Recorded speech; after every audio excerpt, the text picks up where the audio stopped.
आयुर्वेदानुसार मेथी अनेक रोग आणि समस्या दूर करण्यासाठी उपयुक्त मानली जाते आणि त्यातून हिवाळ्यात मेथीच्या लाडूचे सेवन केल्यास शरीरातील अनेक आजार दूर होतात. रोगप्रतिकारशक्ती वाढवण्यासाठी, शरीरात कोलेस्ट्रॉलची पातळी संतुलित ठेवण्यासाठी, ज्यांना रक्तदाबाच्या समस्या आहेत त्यांच्यासाठी देखील आणि मधुमेहांसाठी देखील मेथीचे दाणे खाणे खूप फायदेशीर आहे. तर आज आपण अनेक समस्यांवर रामबाण उपाय असलेले मेथीचे लाडू कसे बनवायचे आहेत ते बघणार आहोत. आज हे लाडू मी 1 किलोच्या प्रमाणात बनवत आहे. यासाठी इथे मी बरोबर 50 ग्राम इतके मेथीदाणे घेतलेले आहेत. वाटीचं माप बघाल तर हे पाव कप इतके मेथीदाणे आहेत. लाडू करता आपल्याला तूप घ्यायचं आहे. 100 ग्राम इतकं हे साजूक तूप घेतलेलं आहे. तूप घेताना आपल्याला थोडं हे वितळून घ्यायचं आहे, म्हणजे पातळ असलेलं तूप घ्यायचं आहे. वाटीच्या मापाने बरोबर अर्धी वाटी इतकं हे साजूक तूप आहे. मेथीचा कडवटपणा कमी करण्यासाठी सुरुवातीला हे मेथीदाणे मी भाजून घेणार आहे. गॅसची फ्लेम अगदी मंद ठेवायची आहे आणि हे मेथीदाणे 2 ते 3 मिनिटच फक्त भाजून घ्यायचे आहेत. मेथीदाणे हलके असे गरम लागले की आपल्याला काढून घ्यायचे आहेत. मेथीदाणे थंड झाल्यानंतर आता बघा मिक्सरच्या भांड्यामध्ये ह्याची थोडी रवाळ अशी पूड तयार केलेली आहे. मेथी खाण्यासाठी कडवट असते, त्यामुळे लहान मुलंच काय तर मोठे देखील खायला कंटाळा करतात. मी यासाठी मेथीचा आणखी कडवटपणा कमी होण्यासाठी आपण आता एक दुसरी स्टेप करणार आहोत. आपण 100 ग्राम तूप घेतलेलं होतं. आता या तुपामध्ये मी ही जी आपण दळून घेतलेली मेथी पावडर आहे ती मिक्स करून घ्यायची आहे. हे बघा अशा प्रकारे चमच्याच्या सहाय्याने तुपामध्ये आपण तयार केलेली मेथी पावडर आहे व्यवस्थित मिक्स करून घेतली आहे. आता यावर झाकण ठेवायचं आहे आणि एक रात्र तरी आपल्याला ही पावडर तुपामध्ये अशीच मुरवत ठेवायची आहे. असं केल्यामुळे मेथीचा कडवटपणा थोडाफार कमी होतो. दुसऱ्याच दिवशी आता आपल्याला लाडू बनवायचे आहेत. ते इतर साहित्य काय लागणार आहे ते देखील आपण बघूया. इथे मी खारीक पावडर घेतलेली आहे, जी आपण घरीच बनवलेली आहे. 120 ते 130 ग्राम खारीक पावडर घेतलेली आहे आणि वाटीच्या प्रमाणे ही पावडर 1 वाटी आहे.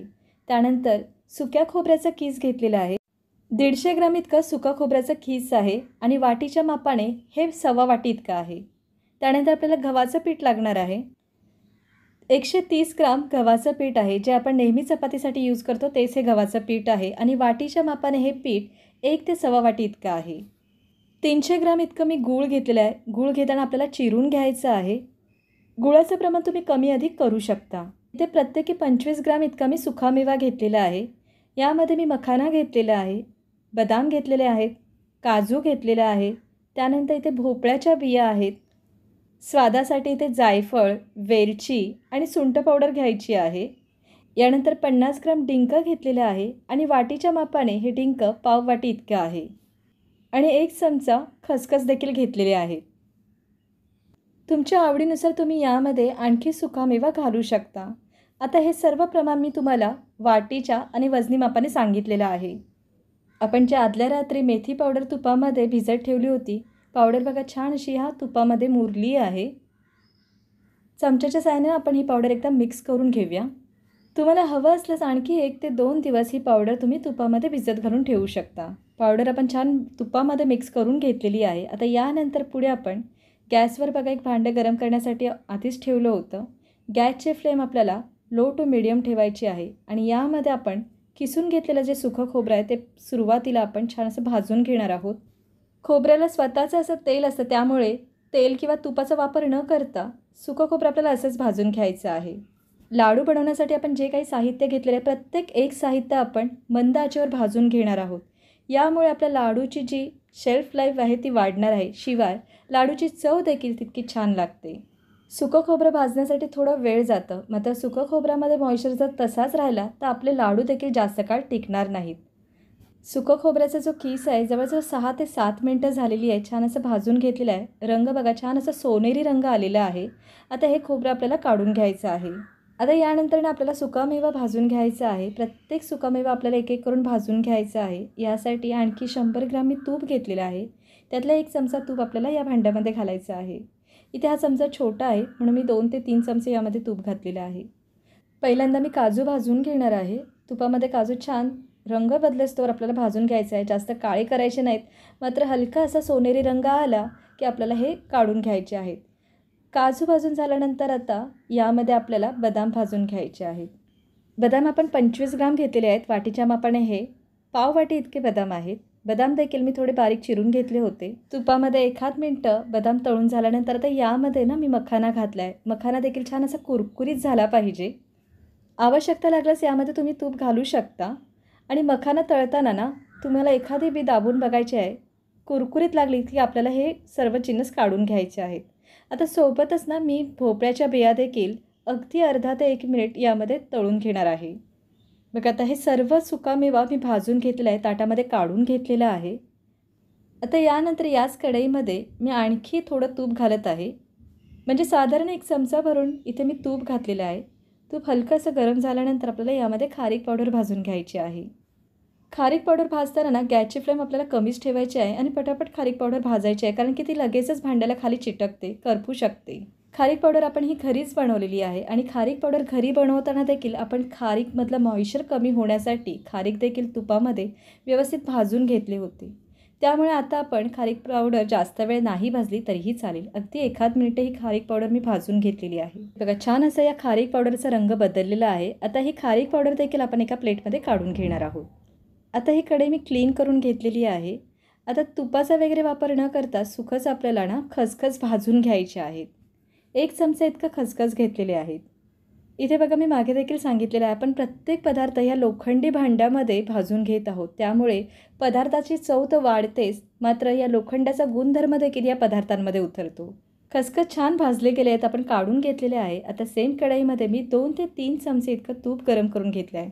सुरुवातीला ना तूप व्यवस्थित गरम करून घ्या आणि त्यानंतरच यामध्ये आपल्याला डिंक तळून घ्यायचं आहे. डिंकनं छान आतपर्यंत तळलं गेलं पाहिजे. डिंक छान आतपर्यंत तळलं गेलं ना म्हणजे बघा डिंक मस्त असं फुललं जातं आणि छान खाताना कुरकुरीत देखील लागतं. मी हे डिंक ना 2 ते 3 बॅचमध्ये तळून घेणार आहे. आता हे डिंक पहिली बॅच जी आहे ते आपण तळून घेतलेली आहे, काढून घेऊया. आणि शिल्लक डिंक आपण अशाच पद्धतीने थोडं थोडं करून तळून घेणार आहोत. इथे ना आपलं सर्व डिंक तळून झालेलं आहे. बघा मस्त असं फुललं आहे. बोटाने ना डिंक दाबल्यानंतर बघा लगेचच त्याचा चुरा होतो आहे, म्हणजे डिंक आतपर्यंत छान फुललं गेलं आहे. आता सगळ्यात शेवटी यामध्ये मी गव्हाचं पीठ भाजून घेणार आहे. गव्हाचं पीठ भाजताना ना सुरुवातीला तुपाचा वापर न करताच ना 2-3 मिनटं पीठ असंच भाजून घ्या. गॅसची फ्लेम आपल्याला कमी ठेवायची आहे आणि जसं आपण बेसन लाडूसाठी पीठ भाजतो ना तसं खमंग सुवास येईपर्यंत आपल्याला आणि रंग बदलेस्तोवर हे पीठ भाजून घ्यायचं आहे. बघा 2-3 मिनटं मी हे पीठ सुखच भाजून घेतलेलं आहे. यानंतर मी 1 चमचा तूप घातलेला आहे आणि पिठाचा रंग बदलेस्तोवर हे पीठ भाजून घ्यायचं आहे. आपल्याला पीठ करपवायचं नाही, मात्र पीठ छान खमंग असं भाजून घ्यायचं आहे. पिठाचा रंग बदललं की आता यामध्ये मी या स्टेजला ना गॅसची फ्लेम बंद केली आहे, कारण की लोखंडी भांडं लगेचच गरम होतं. आणि आता यामध्ये ना तुपामध्ये आपण जी मेथीची पावडर रात्री भिजत ठेवली होती ती पावडर या पिठामध्ये मिक्स करायची आहे. पीठ आणि मेथीची पावडर आहे ना ती छान अशी एकजीव झाली पाहिजे. आता भांड्याचं टेम्परेचर थोडं कमी आलेलं आहे, तर मी पुन्हा एकदा गॅस चालू करते. गॅसची फ्लेम आपल्याला अगदी कमी ठेवायची आहे आणि अगदी 2 ते 3 मिनटं मेथी पावडर आणि गव्हाचं हे जे पीठ आहे, मिश्रण आहे, ते आपल्याला छान मिक्स करून घ्यायचं आहे. बस लगेचच 2 ते 3 मिनटानंतर आपल्याला गॅसची फ्लेम बंद करायची आहे. आता हे जे गरम मिश्रण आहे ना लगेचच आपल्याला एका भांड्यामध्ये काढून घ्यायचं आहे. आता यानंतर आपण जी तयार केलेली खारीक पावडर आहे ना ती पुन्हा एकदा मी मिक्सरच्या भांड्यामध्ये फिरवून घेणार आहे आणि सोबतच आपण जी खसखस भाजून घेतलेली आहे ना ती देखील घालत आहे. आणि एकदाच आपल्याला मिक्सरच्या भांड्यामध्ये हे दोन्ही जिन्नस पल्स मोडवर फिरवून घ्यायचं आहे. थोडी आपल्याला भरडच ठेवायची आहे. चला आता लाडू बांधण्यासाठी आपल्याला आपण जे मिश्रण परातीमध्ये काढलं होतं ते आता गरम आहे. मी या उलटण्याच्या साहाय्याने ना थोडं असं पसरून घेत आहे, म्हणजे थोडं थंड होईल. यामध्ये आपण आता जी खारीक पावडर मिक्सरला फिरवून घेतलेली आहे, खसखस आणि खारीक पावडरचं मिश्रण ते घालूया. त्यानंतर आपण जो सुकामेवा तळून घेतलेला आहे तुपामध्ये तो देखील थंड झालेला आहे, ते देखील मिक्सरला आपण थोडी जाडसर अशी पावडर तयार करून घेऊया. लाडू खाताना सुक्या मेव्याचे जे कण आहेत ना दाताखाली थोडे जाडसर असे आले पाहिजेत, इतकं आपल्याला ही जाडसर पावडर करायची आहे. हे बघा इतकी जाडसर ही सुक्या मेव्याची पावडर तयार केलेली आहे, ती देखील आपण या मिश्रणामध्ये घालणार आहोत. यानंतर आपण जो भाजून घेतलेला सुकं खोबरं आहे ते देखील मिक्सरला थोडं जाडसर फिरवून घ्यायचं आहे. आपण भाजून घेतलेले सर्व जिन्नस ना मिक्सरमध्ये एकदाच पल्स मोडवर फिरवून घ्यायचं आहे. सुकं खोबऱ्याचा देखील किस इथे आपण मिक्सरमध्ये फिरवून घेतलेला आहे. आता स्वादासाठी यामध्ये मी जायफळ किसून घालणार आहे. अगदी 1/2 चमचा आपल्याला यामध्ये जायफळ पावडर घालायची आहे. अर्धा छोटा चमचा यामध्ये मी वेलची पावडर घालत आहे. त्यानंतर आपल्याला सगळ्यात महत्त्वाचं आहे सुंठ पावडर. सर्दी, खोकला, ताप, कफ ह्यासारख्या आजारांसाठी सुंठ पावडर हे देखील फार गुणकारी असतं. त्यामुळे लाडूमध्ये सुंठ पावडर निश्चित घाला. 1 चमचा भरून मी इथे सुंठ पावडर घातलेली आहे. आता काय करायचं आहे, हे सर्व जिन्नस आपल्याला हातानेच व्यवस्थित मिक्स करून घ्यायचं आहे. थोडं कोमट गरम आहे मिश्रण. यानंतर सगळ्यात शेवटी वेळ आहे गुळाची.